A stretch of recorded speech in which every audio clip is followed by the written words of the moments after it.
7 मई 2025 को पहलगाम में धर्म पूछकर 26 बेगुनाह लोगों की हत्या करने वाले आतंकी जब पाकिस्तान की जमीन पर अपने ठिकानों में आराम से सो रहे थे, तब उन्हें बिल्कुल अंदाजा नहीं था कि ये रात उनके लिए आखिरी साबित होने वाली है। रात लगभग 1:05 से 1:30 के बीच पाकिस्तान के सियालकोट, मुरीद के और बहावलपुर और साथ ही पोके के मुजफ्फराबाद, कोटली और भिंबर में मौजूद आतंकी ठिकानों पर एक साथ हमला किया गया। लश्कर-ए-तैयबा, जैश-ए-मोहम्मद और हिजबुल मुजाहिदीन के कुल 9 ठिकानों पर 24 मिसाइलें और कई बम गिराए गए। रात के सन्नाटे में चारों तरफ धुएं का गुबार फैल गया और कुछ ही मिनटों में आतंक के ये सभी अड्डे पूरी तरह तबाह हो गए। ये कार्रवाई भारत की तरफ से उन आतंकियों और उनके हैंडलर्स के खिलाफ थी जो पाकिस्तान में छिपकर भारत में मासूम लोगों को मारते रहे हैं। इस मिशन को ऑपरेशन सिंदूर नाम दिया गया। ये उन माँओं और बहनों के दर्द का जवाब था जिनकी आंखों के सामने पहलगाम में उनके परिवार उजाड़ दिए गए थे। ऑपरेशन सिंदूर को आतंकवाद के खिलाफ भारत की अब तक की सबसे बड़ी मिलिट्री एक्शन माना जा रहा है। पहली बार भारत ने इंटरनेशनल बॉर्डर से करीब 100 किलोमीटर अंदर जाकर आतंकी ठिकानों को निशाना बनाया। इस ऑपरेशन में 100 से ज्यादा आतंकियों के मारे जाने की जानकारी सामने आई। इनमें जैश-ए-मोहम्मद के चीफ मसूद अजहर के परिवार के 10 लोग और उसके 4 करीबी एसोसिएट्स शामिल थे। ये हमला इतना जोरदार था कि सैकड़ों बेगुनाह लोगों की मौत का जिम्मेदार मसूद अजहर खुद टूट गया और ये कहते हुए सुना गया कि काश वो भी इस हमले में मारा गया होता। अब सवाल ये था कि भारत ने पाकिस्तान के अंदर इतना बड़ा ऑपरेशन कैसे किया, इसकी प्लानिंग कैसे हुई और इसके बाद हालात कैसे बदले। आतंकी ठिकाने तबाह होने के बाद पाकिस्तान ने घबराकर भारत के सिविलियन एरियाज और मिलिट्री साइट्स को नुकसान पहुंचाने की कोशिश की, लेकिन वो इसमें पूरी तरह नाकाम रहा। इसके जवाब में इंडियन आर्म्ड फोर्सेज ने पाकिस्तान के 11 एयरबेस पर कड़ी कार्रवाई की। इससे पाकिस्तान को भारी नुकसान हुआ और उसे पीछे हटने पर मजबूर होना पड़ा। पहलगाम हमले को अंजाम देने वाले 4 आतंकी हमले के बाद जंगलों में भाग गए, लेकिन भारत ने साफ कहा कि इस हमले के जिम्मेदार लोगों और इसकी साजिश रचने वालों को उनकी सोच से भी बड़ी सजा दी जाएगी। भारत ने यह भी साफ किया कि ये एक बेहद प्रिसाइज और जॉइंट मिलिट्री ऑपरेशन था जिसमें पाकिस्तान और पाकिस्तान ऑक्यूपाइड जम्मू एंड कश्मीर में मौजूद 9 बड़े टेरर कैंप्स को निशाना बनाया गया। इसका मकसद सिर्फ पहलगाम हमले के विक्टिम्स को जस्टिस दिलाना था। हमले के बाद पाकिस्तान की ओर से रात के अंधेरे में ड्रोन्स भेजे गए, लेकिन इंडियन आर्मी ने तुरंत एक्शन लेते हुए करीब 50 ड्रोन्स को हवा में ही नष्ट कर दिया। इसके साथ ही देशवासियों को भरोसा दिलाया गया कि मातृभूमि पर किसी भी तरह का हमला सफल नहीं होने दिया जाएगा। इसी दौरान लाहौर में मौजूद पाकिस्तान का एयर डिफेंस रेडर और डिफेंस सिस्टम भी इंडियन फोर्सेस की कार्रवाई में पूरी तरह न्यूट्रलाइज कर दिया गया।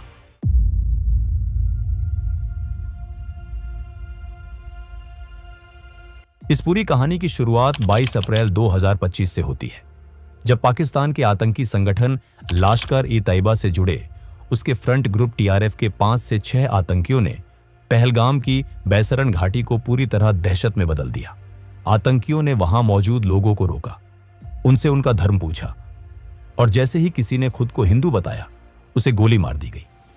वो यहीं नहीं रुकी। आतंकियों ने पुरुषों से उनकी धार्मिक पहचान साबित करने के लिए कलमा पढ़ने को कहा।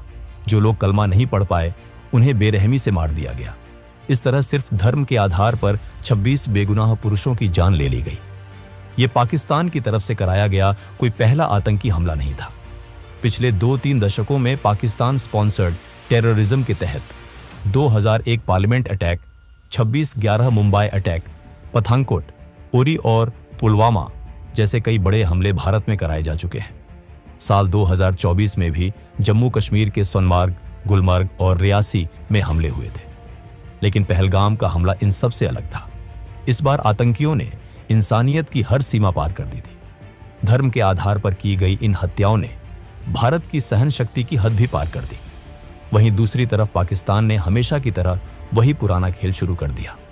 कभी उसने पहलगाम हमले में शामिल आतंकियों को फ्रीडम फाइटर्स बताया, तो कभी भारत पर ही आरोप लगाने लगा। इस बार भारत सरकार ने पाकिस्तान से सिर्फ बयानबाजी करने के बजाय ठोस कदम उठाने का फैसला किया। सबसे पहले डिप्लोमेटिक लेवल पर ऐसे फैसले लिए गए जो पहले कभी नहीं किए गए थे। भारत ने इंडस वाटर ट्रीटी को सस्पेंड कर दिया। पाकिस्तान की करीब 80% खेती योग्य जमीन इंडस रिवर और उसकी सहायक नदियों के पानी पर निर्भर है, जिसे वहां की लाइफलाइन माना जाता है। भारत के पास अब ये अधिकार था कि वो इन नदियों के पानी को रोके या बिना किसी वार्निंग के एक साथ पानी छोड़े। इससे पाकिस्तान को कभी सूखे और कभी बाढ़ जैसी स्थिति का सामना करना पड़ सकता है। इसके अलावा अटारी चेक पोस्ट को बंद किया गया, SVES वीजा रद्द किए गए और पाकिस्तान के खिलाफ 4 और सख्त फैसले लिए गए। पाकिस्तान के सेलिब्रिटीज, क्रिकेटर, मीडिया हाउस और सरकार से जुड़े सोशल मीडिया अकाउंट्स को इंडिया में बैन कर दिया गया। OTT प्लेटफॉर्म से भी सभी पाकिस्तानी फिल्में, शोज और सॉन्ग्स हटाने का आदेश दिया गया। इस बार भारत साफ तौर पर पाकिस्तान के आतंकवाद पर हमेशा के लिए फुल स्टॉप लगाना चाहता था। इसलिए एक तरफ जहां पाकिस्तान को इंटरनेशनल लेवल पर आइसोलेट करने के लिए डिप्लोमेटिक स्टेप्स उठाए जा रहे थे, वहीं दूसरी तरफ आतंकियों के खिलाफ मिलिट्री ऑपरेशन की प्लानिंग को लेकर हाई लेवल मीटिंग्स लगातार चल रही। प्रधानमंत्री नरेंद्र मोदी पहले ही बिहार की एक जनसभा में साफ शब्दों में कह चुके थे कि इस हमले में शामिल आतंकियों और इसकी प्लानिंग करने वालों को उनकी कल्पना से भी कहीं बड़ी सजा दी जाएगी। 2016 में उरी सर्जिकल स्ट्राइक और 2019 में बालाकोट एयर स्ट्राइक के बाद पाकिस्तान को अच्छी तरह समझ आ चुका था कि भारत जरूरत पड़ने पर सैन्य कार्रवाई करने से पीछे नहीं हटता। इसी डर की वजह से पहलगाम हमले के बाद पाकिस्तान को आशंका थी कि इस बार भी भारत जवाबी कार्रवाई करेगा। इसी बीच वो LOC पर लगातार फायरिंग करके माहौल बिगाड़ने की कोशिश करने लगा। उसका मकसद साफ था, तनाव बढ़ाकर विदेशी ताकतों का ध्यान खींचना, ताकि न्यूक्लियर वॉर का डर दिखाकर भारत पर दबाव बनाया जा सके और उसे किसी कार्रवाई से रोका जा सके। लेकिन भारत ने इन चालों की परवाह नहीं की। पहलगाम हमले के बाद भारत पूरी गंभीरता से आतंकियों के खिलाफ एक बड़े ऑपरेशन की तैयारी में जुट चुका था। 19 अप्रैल को दिल्ली में एक हाई लेवल मीटिंग हुई। इस मीटिंग में प्रधानमंत्री नरेंद्र मोदी, रक्षा मंत्री Rajnath Singh, national security adviser Ajit Doval, chief of defence staff general Anil Chauhan और तीनों सेनाओं के प्रमुख मौजूद थे। इस बैठक में प्रधानमंत्री मोदी ने साफ कहा कि आतंकवाद को खत्म करने के लिए सेनाएं जो जरूरी समझें वो कदम उठाएं। उन्हें पूरी छूट दी गई। इसके बाद भारतीय सेनाओं ने फैसला किया कि पाकिस्तान और पाकिस्तान के कब्जे वाले जम्मू कश्मीर में मौजूद आतंकी ठिकानों पर एक बड़ी एयर स्ट्राइक की जाएगी। मकसद साफ था, उन ठिकानों को खत्म करना जहां बैठकर भारत पर हमलों की साजिश रची जाती थी और जहां आतंकियों को ट्रेनिंग दी जाती थी। इस काम में खुफिया एजेंसियां भी पूरी ताकत से जुट गईं। रॉ और NTRO ने पाकिस्तान और POK में मौजूद आतंकी ठिकानों की रियल टाइम जानकारी जुटानी शुरू कर दी। हर एजेंसी, हर अफसर अपना सबसे अच्छा देने में लगा हुआ था। सभी के मन में एक ही बात, पहलगाम हमले के दोषियों और उनके अड्डों को खत्म करना। ऑपरेशन से जुड़ी कोई भी जानकारी बाहर न जाए, इसके लिए पूरी गोपनीयता बढ़ती जा रही। बहुत कम समय में रॉ और NTRO ने कुल 21 आतंकी ठिकानों की पूरी जानकारी इकट्ठा कर ली और ये इनपुट्स प्लानिंग टीम को दे दिए गए। इन 21 में से 9 सबसे अहम और खतरनाक ठिकानों को चुना गया। यही वो जगहें थीं जहां से पुलवामा, 26 नवंबर और पहलगाम जैसे बड़े हमलों की साजिश रची गई। इन 9 ठिकानों पर लगातार नजर रखी जाने लगी। उन्हें पूरी तरह सर्विलांस में रखा गया। NSA अजीत डोभाल ने इन 9 टारगेट्स को फाइनल किया और 5 मई तक पूरे ऑपरेशन का ब्लूप्रिंट तैयार कर लिया। इसके बाद उन्होंने प्रधानमंत्री मोदी से मिलकर ऑपरेशन की मंजूरी मांगी। प्रधानमंत्री मोदी ने बिना देर किए इन 9 आतंकी ठिकानों पर कार्रवाई की मंजूरी दे दी। पहलगाम में आतंकियों ने हिंदू महिलाओं का सुहाग उजाड़ा था। उसी दर्द और उसी इंसाफ की भावना से इस मिशन का नाम रखा गया, ऑपरेशन सिंदूर। ऑपरेशन शुरू करने से पहले हर छोटी बड़ी डिटेल को ध्यान से चेक किया गया। हर पॉसिबल रिस्क का पूरा असेसमेंट किया गया ताकि किसी भी तरह की मिस्टेक की कोई गुंजाइश न रहे। इस मिशन के लिए फाइटर जेट्स की एक मजबूत टीम बनाई गई। इसमें रफाल, मिराज और सुखोई MKI जैसे एडवांस्ड और लॉन्ग रेंज स्ट्राइक करने वाले फाइटर जेट्स शामिल थे। इन सभी एयरक्राफ्ट को इंडियन एयर स्पेस में रहकर ही ऑपरेशन करना था। रफाल और मिराज को फ्रंट लाइन पर रहकर अटैक एग्जीक्यूट करने की जिम्मेदारी दी गई, जबकि सुखोई MKI जेट्स को एयर डिफेंस कवर देना था ताकि अगर कोई खतरा सामने आए तो तुरंत उसे हैंडल किया जा सके। ऑपरेशन में हाई प्रिसिशन और लॉन्ग रेंज वेपन्स का इस्तेमाल होना था। इसमें एस्कैल्प, ब्राह्मोस और हैमर जैसे मॉडर्न वेपन्स शामिल थे। एस्कैल्प एक क्रूज मिसाइल है जो करीब 550 किलोमीटर दूर मौजूद टारगेट को पिन पॉइंट एक्यूरेसी के साथ डिस्ट्रॉय कर सकती है। यह बहुत लो एल्टीट्यूड पर उड़ती है जिससे एनिमी रेडर इसे डिटेक्ट नहीं कर पाते। ब्राह्मोस एक सुपरसोनिक क्रूज मिसाइल है जिसे इंडिया और रशिया ने मिलकर डेवलप किया है। इसे लैंड, सी या एयर किसी भी प्लेटफॉर्म से लॉन्च किया जा सकता है। इसकी स्पीड साउंड से करीब 3 गुना ज्यादा होती है और यह 500 किलोमीटर तक पहुंच जाती। इसके अलावा फ्रांस की टेक्नोलॉजी से बना हैमर बॉम्ब भी इस्तेमाल किया जाना था। यह बॉम्ब 250 से 1000 किलो तक का पेलोड ले जा सकता है और बिना जीपीएस सिग्नल के भी करीब 70 किलोमीटर दूर के टारगेट को पूरी तरह डिस्ट्रॉय कर सकता है। ऑपरेशन में स्पाइस 2000 बम का इस्तेमाल भी तय था। इस मिशन में कमिकाजी ड्रोन्स भी एक बहुत अहम रोल निभा रहे थे। ऑपरेशन से पहले ये ड्रोन्स एनिमी टेरिटोरी में घुसकर लगातार सर्वेलेंस कर रहे थे। इससे ऑपरेशन टीम को रियल टाइम और एक्यूरेट इनपुट्स मिल रहे थे ताकि किसी भी तरह की गलती न हो। इंडिया ने जिन 9 सबसे इंपॉर्टेंट टेररिस्ट टारगेट्स को चुना था, उनमें से 5 टारगेट पीओके मेन एलओसी से सिर्फ कुछ किलोमीटर की दूरी पर थे। बाकी 4 टारगेट्स पाकिस्तान के अंदर इंटरनेशनल बॉर्डर से 6 किलोमीटर से लेकर करीब 100 किलोमीटर तक भीतर मौजूद थे। इंडियन एयरफोर्स के साथ साथ इंडियन आर्मी और इंडियन नेवी को भी स्टैंड बाय पर रखा गया था ताकि ऑपरेशन के बाद अगर लैंड या सी पर कोई कॉन्फ्लिक्ट होता है तो तुरंत जवाब दिया जा सके। 6 और 7 मई की दरमियानी रात रफाल, सुखोई MKI और मिराज फाइटर जेट्स मिसाइल्स और बॉम्ब से लैस होकर इंडियन बॉर्डर के अंदर ही अपने अपने टारगेट से सेफ डिस्टेंस पर पोजीशन ले चुके थे। रात का अंधेरा फैला हुआ था, चारों तरफ कंप्लीट साइलेंस थी। पीओके और पाकिस्तान में बैठे आतंकवादी जो कुछ दिन पहले इंडिया के मासूम लोगों की जान ले चुके थे, बेखबर होकर सो रहे थे। उन्हें बिल्कुल भी अंदाजा नहीं था कि यह रात उनके लिए आखिरी साबित होने वाली है। रात के 1 बजे के बाद जब चारों तरफ पूरी तरह सन्नाटा था, उसी वक्त भारत की तरफ से पहला हमला शुरू हुआ। सबसे पहले पीओके की राजधानी मुजफ्फराबाद में मौजूद लश्कर-ए-तैयबा के सवाई नला ट्रेनिंग कैंप को निशाना बनाया गया। यही वो जगह थी जहां ट्रेनिंग लेकर आए आतंकियों ने 2024 में सोनमर्ग और गुलमर्ग में और 22 अप्रैल 2025 को पहलगाम में भारत के निर्दोष लोगों की जान ली। जैसे ही सर्वेलेंस ड्रोन से ग्रीन सिग्नल मिला, इंडियन फाइटर जेट्स ने मिसाइल्स और बॉम्ब्स दागने शुरू कर दिए। कुछ ही सेकंड में सवाई नाला कैंप की इमारतें आग के गोले में बदल गईं। चारों तरफ तेज धमाकों की आवाज गूंज उठी और आसमान काले धुएं से भर गया। कई आतंकवादी वहीं मारे गए और जो बचने की कोशिश कर रहे थे वे गिरती इमारतों के मलबे में दब गए। इसके बाद अगला टारगेट पीओके के मुजफ्फराबाद में ही एलओसी से करीब 15 किलोमीटर दूर मौजूद जैश-ए-मोहम्मद का सैयदना बिलाल कैंप था। ये जैश का रहने का और ट्रेनिंग एरिया था जहां नए रिक्रूट्स को हथियार चलाना, एक्सप्लोसिव्स बनाना और फिडाइन अटैक्स की ट्रेनिंग दी जाती थी। तीसरा टारगेट एलओसी से करीब 30 किलोमीटर दूर पीओके के कोतली इलाके में मौजूद लश्कर-ए-तैयबा का गुलपुर कैंप था। इन दोनों कैंप्स पर भी हमला कर दिया गया। इसी कैंप से ट्रेनिंग लेकर आए आतंकियों ने अप्रैल 2023 और जून 2024 में पुंछ में तीर्थ यात्रियों से भरी बसों पर हमला किया था। सैयदना बिलाल कैंप और गुलपुर कैंप पर मिसाइल्स और बॉम्ब्स की लगातार बारिश होने लगी। इस पूरे वक्त प्रधानमंत्री नरेंद्र मोदी लगातार NSA अजित डोभाल के संपर्क में थे और ऑपरेशन की हर अपडेट ले रहे थे।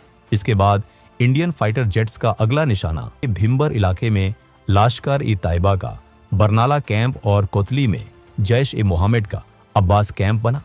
बरनाला कैंप में लश्कर अपने आतंकियों को हथियार चलाने, फेक आईडीज बनाने और जंगल में सर्वाइव करने की ट्रेनिंग देता था। वहीं अब्बास कैंप, जिसकी कैपेसिटी करीब 15 टेररिस्ट्स की थी, वहां जैश-ए-मोहम्मद फिदायीन तैयार करता था। जैसे ही फाइनल क्लियरेंस मिला, एक के बाद एक कई मिसाइल्स आसमान से गिरी और दोनों आतंकी ठिकाने पूरी तरह तबाह हो गए। उसी दौरान Indian fighter jets Indian air space में रहते हुए पाकिस्तान के अंदर भी जैश-ए-मोहम्मद, लश्कर-ए-तैयबा और हिजबुल मुजाहिदीन के कई ठिकानों को निशाना बना रहे थे। ऑपरेशन पूरी प्लानिंग, स्पीड और एक्यूरेसी के साथ अपने अगले फेज की ओर बढ़ चुका था। पाकिस्तान के अंदर भारत का पहला टारगेट सियालकोट में मौजूद जैश-ए-मोहम्मद का सरजाल कैंप था। इसी कैंप में मार्च 2025 में जम्मू कश्मीर में 4 इंडियन सोल्जर्स की हत्या में शामिल आतंकियों को तैयार किया गया था। इसी इलाके में हिजबुल मुजाहिदीन का मेहमुना जोया कैंप भी मौजूद था, जहां पठानकोट एयरबेस अटैक की प्लानिंग की गई थी। इंडियन एयर स्पेस में रहते हुए फाइटर जेट्स ने सियालकोट के इन दोनों टेरर कैंप्स पर मिसाइल्स और बॉम्ब्स दागे। हथियार अपने तय किए गए टारगेट्स पर जाकर इतने जोर से फटे कि कुछ ही पलों में दोनों कैंप्स मलबे में बदल गए। इसके बाद इंडियन फाइटर जेट्स ने बॉर्डर से करीब 18 से 25 किलोमीटर दूर मुरीदके में मौजूद लश्कर-ए-तैयबा के सबसे बड़े अड्डे मरकाजी तैयबा कैंप को निशाना बनाया। ये वही जगह थी जहां 1990 से आतंक की जड़ें मजबूत की जा रही थी। यहीं 2008 के मुंबई अटैक के लिए अजमल कसाब और उसके साथियों को ट्रेनिंग दी गई थी। डेविड हेडली और तहावुर राणा जैसे कॉन्स्पिरेटर्स को भी यहीं तैयार किया गया था। जब इस कैंप के एग्जैक्ट कोऑर्डिनेट्स सामने आए तो ऑपरेशन से जुड़े जवानों के अंदर सालों से जमा गुस्सा और दर्द और ज्यादा तेज हो गया। यह सिर्फ एक टारगेट नहीं था, बल्कि उन लोगों का ठिकाना था जिन्होंने पूरे देश को दहला दिया था। बिना समय गवाए मिसाइल्स और बॉम्ब्स ने पाकिस्तान एयर डिफेंस रेडार से बचते हुए मरकाजी तैयबा पर हमला किया।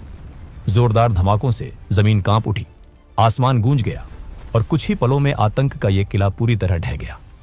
इन हमलों के साथ भारत पाकिस्तान में चल रहे 8 बड़े आतंकी ठिकानों को खत्म कर चुका था, लेकिन अभी एक सबसे बड़ा और खतरनाक अड्डा बाकी था। यह जैश ए मोहम्मद का मेन स्ट्रॉन्ग होल्ड था, जो बॉर्डर से करीब 100 किलोमीटर दूर पाकिस्तान के पंजाब प्रांत के बहावलपुर में मौजूद था। इस कैंप का नाम था मरकाज सुभान अल्लाह, जो जैश ए मोहम्मद का हेडक्वार्टर था। यही वो जगह थी जहां जैश का चीफ मौलाना मसूद अजहर पैदा हुआ था और यहीं से उसने अपने टेरर ऑर्गेनाइजेशन की नींव रखी थी। इसी ठिकाने से 2001 parliament attack, Jammu Kashmir assembly attack, 2016 Pathankot airbase attack और 2019 पुलवामा अटैक की प्लानिंग की गई थी। इन हमलों में मारे गए लोगों को सच्ची श्रद्धांजलि देने के लिए इंडिया ने इस टेरर हब पर ब्राह्मोस मिसाइल दागी। कुछ ही मिनटों में जैश के हेडक्वार्टर की इमारतें पूरी तरह तबाह हो गई। इस हमले में मसूद अजहर के कई रिश्तेदार और जैश के टॉप कमांडर्स मारे गए। रात करीब 1:05 पर शुरू हुआ यह ऑपरेशन सिर्फ 25 मिनट में खत्म हो गया।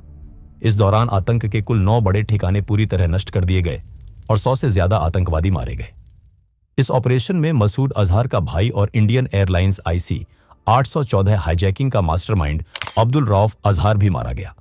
इसके अलावा उसके 2 साले और जैश के सीनियर कमांडर्स मोहम्मद यूसुफ अजहर और हफीज मोहम्मद जमील भी इस हमले में ढेर हो गए। इसके अलावा लश्कर ए तैयबा के 2 बड़े कमांडर खालिद और मुदस्सर खादियान खास भी मारे गए। भारत के ऑपरेशन सिंदूर का असर इतना गहरा था कि मसूद अजहर पूरी तरह टूट गया। इस हमले में उसके 10 रिश्तेदार और 4 करीबी लोग मारे गए।